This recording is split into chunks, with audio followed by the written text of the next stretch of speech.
Welcome to my GK thoughts Kannada. ಸ್ನೇಹಿತರೆ, ದಯವಿಟ್ಟು ನನ್ನ ಚಾನಲ್ ಸಬ್ಸ್ಕ್ರೈಬ್ ಮಾಡಿ. ನನಗೆ ನಿಮ್ಮ ಸಪೋರ್ಟ್ ಬಹಳ ಮುಖ್ಯ. ವಿಡಿಯೋ ಪೂರ್ತಿಯಾಗಿ ನೋಡಿ. ನಿಮಗೆ ಇಷ್ಟ ಆಯ್ತು ಅಂದ್ರೆ ಲೈಕ್ ಮಾಡಿ, ಸಬ್ಸ್ಕ್ರೈಬ್ ಮಾಡೋದು ಮಾತ್ರ ಮರಿಬೇಡಿ. ಇವಾಗ ನಿಮ್ ಕೈ ಕೆಲಸ ಸ್ಟಾರ್ಟ್ ಮಾಡಿ. ಅಂದು ನಾನು ಕೆಲಸಕ್ಕೆ ರಜೆ ಹಾಕಿದ್ದೆ.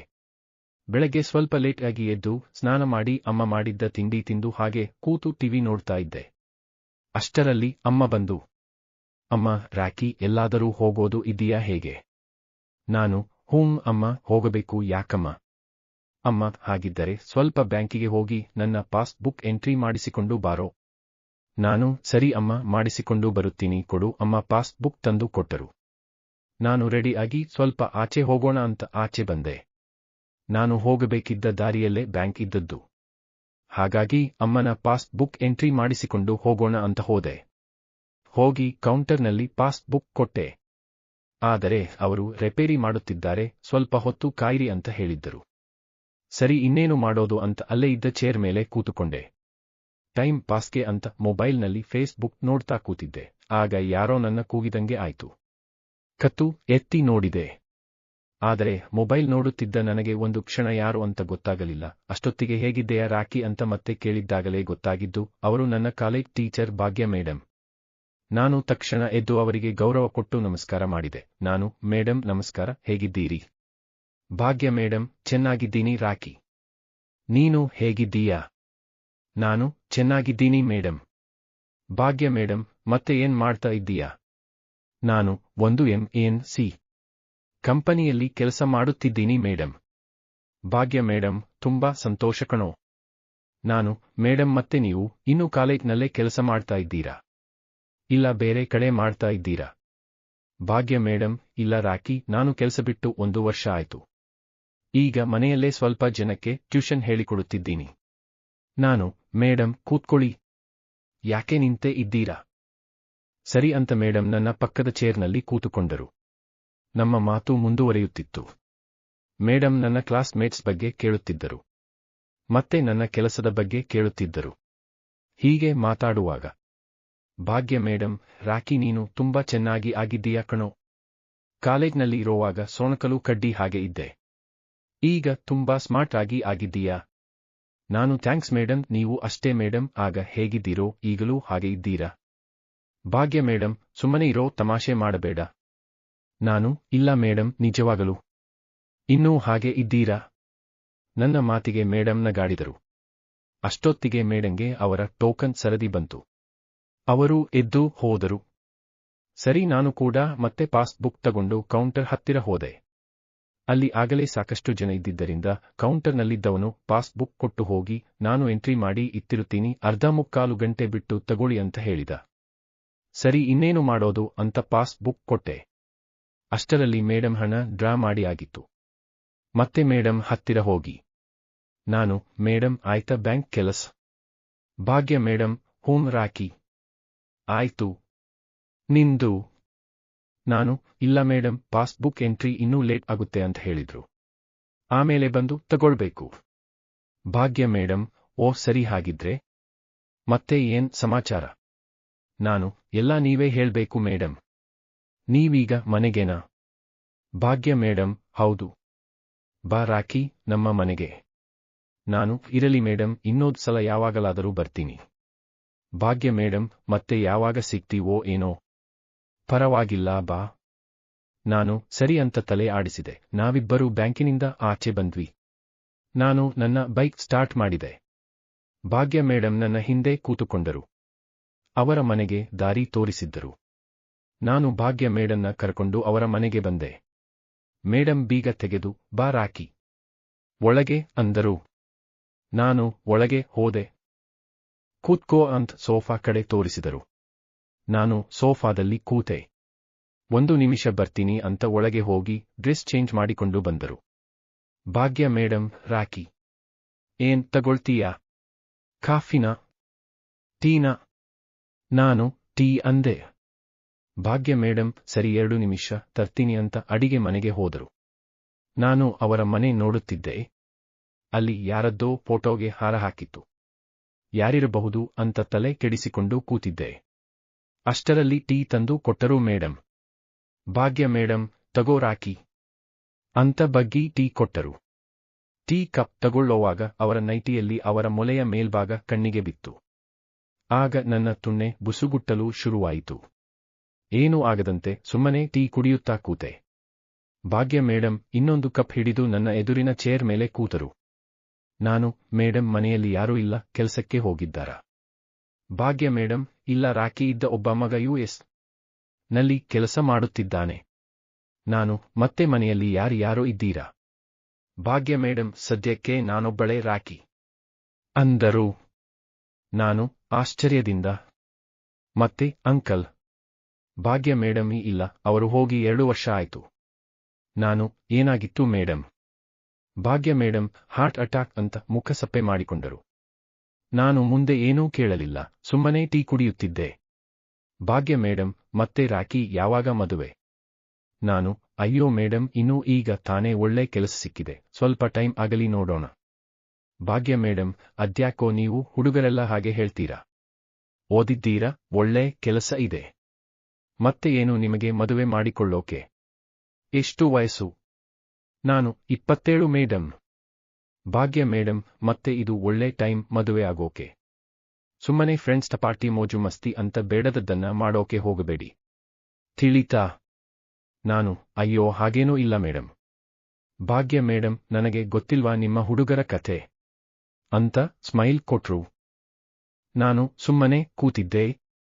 ಭಾಗ್ಯ ಮೇಡಂ, ಯಾಕೋ ರಾಕಿ ಗರ್ಲ್ ಫ್ರೆಂಡ್ಸ್ ಲವ್ ಗಿವು ಏನು ಇಲ್ವೇನೋ? ನಾನು, ಇಲ್ಲ ಮೇಡಂ, ಅದೆಲ್ಲ ನಮಗೆ ಎಲ್ಲಿ? ಭಾಗ್ಯ ಮೇಡಂ, ಯಾಕೋ ಹಾಗೆ ಹೇಳ್ತೀಯಾ? ಏನಾಗಿದೆ ನಿನಗೆ? ಒಳ್ಳೆ ಮೈಕೈ ತುಂಬಿಕೊಂಡು ಬಾಹುಬಲಿ ಥರ ಇದ್ದೀಯಾ ಅಂತ ನಗುತ್ತಾ ಹೇಳಿದರು. ನಾನು ಸಂಕೋಚದಿಂದ ಏನೂ ಮಾತಾಡದೆ ಸುಮ್ಮನೆ ಸ್ಮೈಲ್ ಮಾಡಿದೆ. ಮೇಡಂ ಟೀ ಕಪ್ ತಗೊಂಡು ಹೋಗಿ ಅಡಿಗೆ ಮನೆಯಲ್ಲಿ ಇತ್ತು ಬಂದು ನನ್ನ ಪಕ್ಕದಲ್ಲೇ ಕೂತುಕೊಂಡರು. ಹಾಗೆ ಅದು ಇದು ಅಂತ್ ನಮ್ಮ ಮಾತು ಮುಂದುವರೆಸಿದೆವು. ಹಾಗೆ ಮಾತಾಡುವಾಗ ಆಗಾಗ ನನ್ನ ಕಣ್ಣುಗಳು ಮೇಡಂ ದೇಹದ ಮೇಲೆ ಹರಿದಾಡುತ್ತಿತ್ತು. ಒಂದು ಸಲ ನಾನು ಮೇಡಂ ತೊಡೆ ಕಡೆ ನೋಡುವಾಗ ಮೇಡಂ ನನ್ನ ನೋಡಿಬಿಟ್ಟರು. ನಾನು ಸುಮ್ಮನೆ ಬೇರೆಡೆ ಕಣ್ಣು ಹಾಯಿಸಿದೆ. ಆದರೆ ಮೇಡಂ ಏನೂ ಹೇಳಲಿಲ್ಲ. ಭಾಗ್ಯ ಮೇಡಂ ನಮಗೆ ಕಾಲೇಜಿನಲ್ಲಿ ಕೆಮಿಸ್ಟ್ರಿ ಹೇಳಿಕೊಡುತ್ತಿದ್ದರು. ಆಗ ನಾವುಗಳು ಭಾಗ್ಯ ಮೇಡಂ ಕ್ಲಾಸ್ ಅಂದ್ರೆ ಮಿಸ್ ಮಾಡದೆ ಹೋಗುತ್ತಿದ್ದೆವು. ಯಾಕೆ ಅಂದ್ರೆ ಭಾಗ್ಯ ಮೇಡಂ ತುಂಬಾ ಬ್ಯೂಟಿ. ಪಾಠಕ್ಕಿಂತ ಮೇಡಂ ಬ್ಯೂಟಿ ನೋಡಲು ನಾವು ಕ್ಲಾಸಿಗೆ ಹಾಜರ್ ಆಗುತ್ತಿದ್ದೆವು.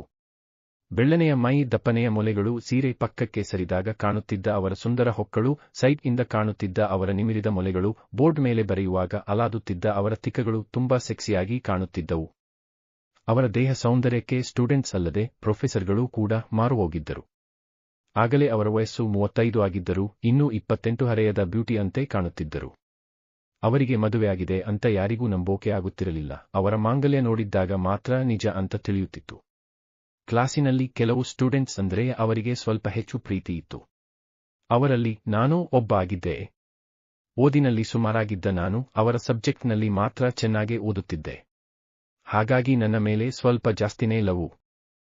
ಹೀಗೆ ನಾನು ಒಂದು ಕ್ಷಣ ಕಾಲೇಜಿನ ದಿನಗಳನ್ನ ನೆನಪಿಸಿಕೊಳ್ಳುತ್ತಿದ್ದಾಗ ಭಾಗ್ಯ ಮೇಡಂ ನನ್ನ ತೊಡೆ ತಟ್ಟಿ ಎಚ್ಚರಿಸಿದರು. ಭಾಗ್ಯ ಮೇಡಂ, ಹೇಗ್ ರಾಕಿ? ಎಲ್ಲಿ ಕಳೆದು ಹೋಗಿದ್ದೋ? ನಾನು ಗಾಬರಿಯಿಂದ, ಮೇಡಂ, ಏನಿಲ್ಲ. ಭಾಗ್ಯ ಮೇಡಂ, ಹೇಳು ರಾಕಿ, ಏನ್ ಯೋಚಿಸುತ್ತಿದ್ದೆ? ನಾನು, ಏನಿಲ್ಲ ಮೇಡಂ, ಕಾಲೇಜ್ ದಿನಗಳು ನೆನಪು ಆಯ್ತು ಅಷ್ಟೇ. ಭಾಗ್ಯ ಮೇಡಂ, ಓ ಹೌದಾ? ಕಾಲೇಜಿನಲ್ಲಿ ಎಷ್ಟೆಲ್ಲ ತರಲೆ ಮಾಡಿದ್ರಿ ಅಲ್ವಾ? ನಾನು ನಗಾಡುತ್ತಾ, ಹೌದು ಮೇಡಂ.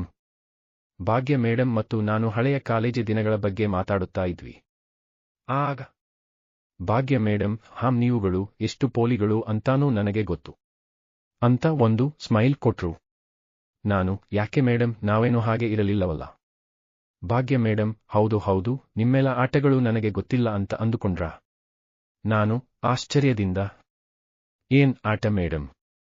ಭಾಗ್ಯ ಮೇಡಂ, ನನ್ನನ್ನ ಹೇಗೆ ನೋಡ್ತಾ ಇದ್ರಿ? ಏನೇನು ನೋಡ್ತಾ ಇದ್ರಿ? ಯಾವಾಗ ನೋಡ್ತಾ ಇದ್ರಿ? ಎಲ್ಲಾನೂ ಗೊತ್ತು ಕಣೋ ಅಂತ ನನ್ನ ತೊಡೆಗಿಂಟಿದರು. ನಾನು, ಇಲ್ಲ ಮೇಡಂ. ಭಾಗ್ಯ ಮೇಡಂ, ಹೇ ಕಳ್ಳ, ನಿನ್ನ ಬಗ್ಗೆ ನನಗೆ ಗೊತ್ತಿಲ್ವಾ? ಈಗಲೂ ಅದೇ ಬುದ್ಧಿನಾ? ನಾನು, ಅಯ್ಯೋ ಮೇಡಂ, ನಾನೇನು ಮಾಡಿದೆ? ಭಾಗ್ಯ ಮೇಡಂ ಏನೂ ಮಾಡ್ಲಿಲ್ವಾ? ಏನೂ ನೋಡ್ಲಿಲ್ವಾ? ನಾನು ನಾಟಕ ಆಡುತ್ತಾ?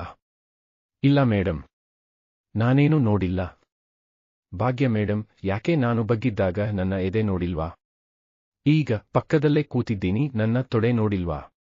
ನಾನು ಅದು ಸಾರಿ ಮೇಡಂ. ಕ್ಷಮಿಸಿ. ಭಾಗ್ಯ ಮೇಡಂ, ನಾನು ನಿಮ್ಮನ್ನ ಅವತ್ತಿನಿಂದಾನೇ ಕ್ಷಮಿಸಿಕೊಂಡು ಬಂದಿದ್ದೀನಿ ಕಣೋ. ಇನ್ನೂ ಏನು ಕ್ಷಮಿಸೋದು? ನಾನು ಸಾರಿ ಮೇಡಂ. ಇನ್ನೊಂದ್ ಸಲ ಮಾಡೋಲ್ಲ. ಭಾಗ್ಯ ಮೇಡಂ, ಪರವಾಗಿಲ್ಲ ಬಿಡೋ. ಇವಾಗ ನೋಡದೆ ಇನ್ಯಾವಾಗ ನೋಡ್ತೀಯಾ? ನಾನು ಆಶ್ಚರ್ಯದಿಂದ ಮೇಡಂ. ಭಾಗ್ಯ ಮೇಡಂ ನನ್ನ ಕೈ ಹಿಡಿದು ಅವರತ್ತ ತಗೊಂಡು ಅವರ ತೊಡೆ ಮೇಲೆ ಇಟ್ಟುಕೊಂಡರು. ನಾನು ಏನು ಆಗುತ್ತಿದೆ ಅಂತ ಒಂದು ಕ್ಷಣ ಗೊತ್ತಾಗದೆ ಕಕ್ಕಾಬಿಕ್ಕಿ ಆದೆ. ಭಾಗ್ಯ ಮೇಡಂ, ಹೇಗ್ ರಾಕಿ? ಮತ್ತೆ ಎಲ್ಲೋದ್ಯೋ?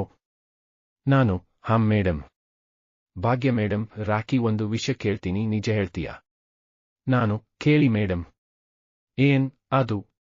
ಭಾಗ್ಯ ಮೇಡಂ, ನಾನು ಈಗಲೂ ಅಷ್ಟೇ ಚೆನ್ನಾಗಿ ಕಾಣ್ತೀನಾ? ನಾನು ಆಶ್ಚರ್ಯದಿಂದ ಹೌದು ಮೇಡಂ. ನಿಜವಾಗಲೂ ಈಗಲೂ ನೀವು ಹಾಗೇನೇ ಇದ್ದೀರಾ? ಸ್ವಲ್ಪಾನೂ ಬ್ಯೂಟಿ ಕಡಿಮೆಯಾಗಿಲ್ಲ? ಭಾಗ್ಯ ಮೇಡಂ ನಾಚಿ ನೀರಾದರು. ನನ್ನ ಒಂದು ತರ ನೋಡಿದರು.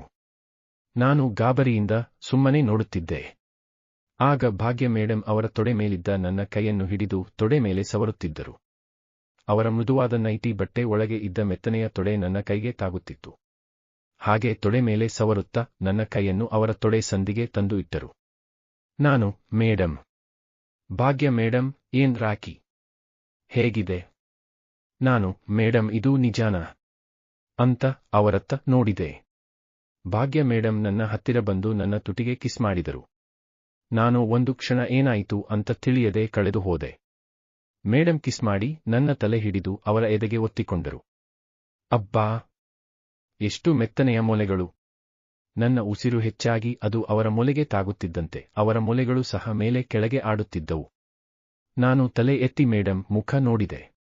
ಆಗ ಮೇಡಂ ತನ್ನ ನೈಟಿಯ ಮೇಲಿನ ಜಿಪ್ ತೆಗೆದು ಅವರ 2 ಮೊಳೆಗಳನ್ನ ಆಚೆ ತೆಗೆದು ನನ್ನ ಬಾಯಿಗೆ ಇಟ್ಟರು. ನನಗೆ ಇದು ಕನಸೋ ನನಸೋ ಗೊತ್ತಾಗುತ್ತಿಲ್ಲ. ಯಾವ ಮೇಡನ್ನ ಕಾಲೇಜಿನಲ್ಲಿ ನೆನೆಸಿಕೊಂಡು ಹಸ್ತಪ್ರಯೋಗ ಮಾಡುತ್ತಿದ್ದೇವೋ ಅದೇ ಮೇಡನ್ನ ದಪ್ಪ ಮೊಲೆ ಒಂದು ನನ್ನ ಬಾಯಲ್ಲಿ ಇರೋದು ನನಗೆ ಫುಲ್ ಖುಷಿ ಆಯ್ತು. ತಡ ಮಾಡದೆ ಮೊಲೆ ಮೇಲೆ ನಾಲಿಗೆ ಆಡಿಸಿದೆ. ಹಾಗೆ ಆಡಿಸಿ ಮೊಲೆಯ ತೊಟ್ಟನು ಎಳೆದು ಎಳೆದು ಚೀಪಿದೆ. ಮೇಡಂ ಒಂದು ಕೈನಲ್ಲಿ ನನ್ನ ಬೆನ್ನು ಸವರುತ್ತಾ ಇದ್ದರೆ ಮತ್ತೊಂದು ಕೈ ಸೀದಾ ನನ್ನ ಪ್ಯಾಂಟ್ ಮೇಲೆ ಇಟ್ಟು ಉಬ್ಬಿದ ನನ್ನ ಸಾಮಾನಿನ ಮೇಲೆ ಉಜ್ಜುತ್ತಿದ್ದರು. 5 ನಿಮಿಷಗಳ ಕಾಲ ಮೊಲೆಯನ್ನು ಚೀಪಲು ಬಿಟ್ಟು, ಹೇ ರಾಕಿ, ಬಾ ಒಳಗೆ ಹೋಗೋಣ ಅಂತ ನನ್ನ ಕೈ ಹಿಡಿದು ಬೆಡ್ರೂಮಿಗೆ ಕರೆದೊಯ್ದರು. ನಾನು ಅವರ ಹಿಂದೆ ಹೋದೆ. ಬೆಡ್ರೂಮಿಗೆ ಹೋದ ಮೇಲೆ ಮೇಡಂ ತನ್ನ ನೈಟಿ ಬಿಚ್ಚಿದರು. ಈಗ ಬರೀ ಕೆಂಪು ಚಡ್ಡಿಯಲ್ಲಿ ಇದ್ದಾರೆ. ವಾ, ಏನ್ ಬಾಡಿ, ಏನ್ ಕಲರ್, ಏನ್ ಫಿಗರು! ಅಬ್ಬಾ, ನೋಡ್ತಾ ಇದ್ರೆ ನನ್ನ ತಲೆ ಕೆಡುತ್ತಿತ್ತು.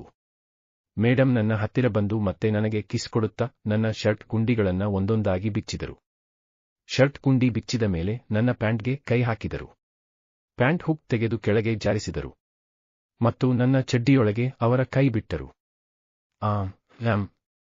ಒಳ್ಳೆ ಕರೆಂಟ್ ಶಾಕ್ ಹೊಡೆದಂತೆ ಆಯ್ತು ನನಗೆ.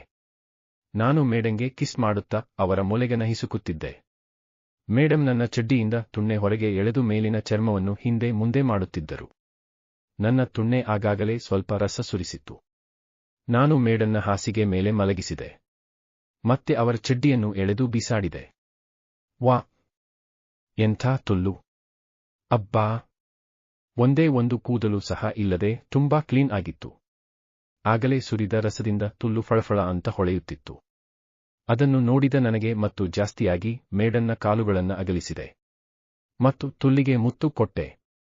ಮುತ್ತು ಕೊಟ್ಟು ಹಾಗೆ ನಾಲಿಗೆ ತುಲ್ಲಿನ ಮೇಲೆ ಹೊರಲಾಡಿಸಿದೆ. ಅದಕ್ಕೆ ಮೇಡಂ ನುಲಿಯುತ್ತಿದ್ದರು. ಹಾಗೆ ನಾಲಿಗೆ ಆಡಿಸುತ್ತಾ ತುಲ್ಲಿನ ಒಳಗೆ ತೋರಿಸಿದೆ. ತುಲ್ಲಿನ ರಸ ಉಪ್ಪಿದ್ದರೂ ನನಗೆ ಸಿಹಿ ಅಂತಾನೆ ಅನಿಸಿತು. ಒಟ್ಟಿನಲ್ಲಿ ಪೂರ್ತಿ ಬಾಯಿ ಹಾಕಿ ತುಲ್ಲನ್ನ ನೆಕ್ಕುತ್ತಾ ಚೀಪುತ್ತಾ ಕಚ್ಚುತ್ತಾ ಮಜಾ ಮಾಡಿದೆ. ಒಂದು 10 ನಿಮಿಷಗಳ ಕಾಲ ಮೇಡಂ ತುಲ್ಲಿನ ರುಚಿ ನೋಡಿದೆ. ಈ 10 ನಿಮಿಷದಲ್ಲಿ ಮೇಡಂ 3 ಸಲ ಅವರ ರಸ ನನ್ನ ಬಾಯಿಗೆ ಬಿಟ್ಟರು. ಮತ್ತೆ ನನ್ನನ್ನ ಮೇಲೆ ಎಳೆದುಕೊಂಡು ನನ್ನ ತುಣ್ಣೆನ ಅವರ ಬಾಯಿಗೆ ಹಾಕಿಕೊಂಡು ಚೀಪಿ ಚಪ್ಪರಿಸಿದರು. ಮತ್ತೆ ಕೆಳಗೆ ಮಲಗಿ ನನ್ನನ್ನು ಮೇಲೆ ಎಳೆದುಕೊಂಡರು. ನಾನು ಅವರ ಕಾಲುಗಳ ಮಧ್ಯೆ ಬಂದು ನನ್ನ ತುಣ್ಣೆಯನ್ನು ಅವರ ತೂತಿಗೆ ಇತ್ತು. ಅದುಮಿದೆ ರಸಗಳಿಂದ ತುಂಬಿದ ತುಣ್ಣೆ ತುಲ್ಲು ಒಳಗೆ ಸಾಕ್ಕನೆ ಜಾರಿಕೊಂಡು ಹೋಯ್ತು. ಮೇಡಂ ಬಾಯಲ್ಲಿ ಅಮ್ಮ ಅಂತ ಚೀರಾಟ ಬಂತು. ಮೇಡಂ ಮುಖ ನೋಡಿ ಸ್ಮೈಲ್ ಮಾಡಿದೆ. ಅದಕ್ಕೆ ಮೇಡಂ ತುಟಿ ಕಚ್ಚಿ ನೋಡಿದರು. ನಾನು ಮೆಲ್ಲಗೆ ನನ್ನ ಸೊಂಟನ ಹಿಂದೆ ಮುಂದೆ ಆಡಿಸಲು ಸ್ಟಾರ್ಟ್ ಮಾಡಿದೆ. ತುಣ್ಣೆ ತುಲ್ಲಿನಲ್ಲಿ ಒಳಗೆ ಹೊರಗೆ ಬರುತ್ತಿದ್ದರೆ ತುಲ್ಲಿನ ಚರ್ಮ ನನ್ನ ತುಣ್ಣೆಯ ಸುತ್ತಲೂ ಉಜ್ಜುತ್ತಿತ್ತು. ಆಗ ಏನೋ ಒಂದು ತರ ಸ್ವರ್ಗ ಸುಖ ಅನಿಸುತ್ತಿತ್ತು. ಹಾಗೆ ಸೊಂಟನ ಜೋರಾಗಿ ಆಡಿಸುತ್ತಿದ್ದೆ. ಮೇಡಂ ಕೆಳಗಿನಿಂದ ಅವರ ಸೊಂಟನ ಎತ್ತಿ ಎತ್ತಿ ಕೊಡುತ್ತಿದ್ದರು. ಹೀಗೆ ಸುಮಾರು 20-30 ನಿಮಿಷ ಎಡಬಿಡದೆ ಮೇಡಂ ತುಲ್ಲನ್ನ ಕೇದೆ.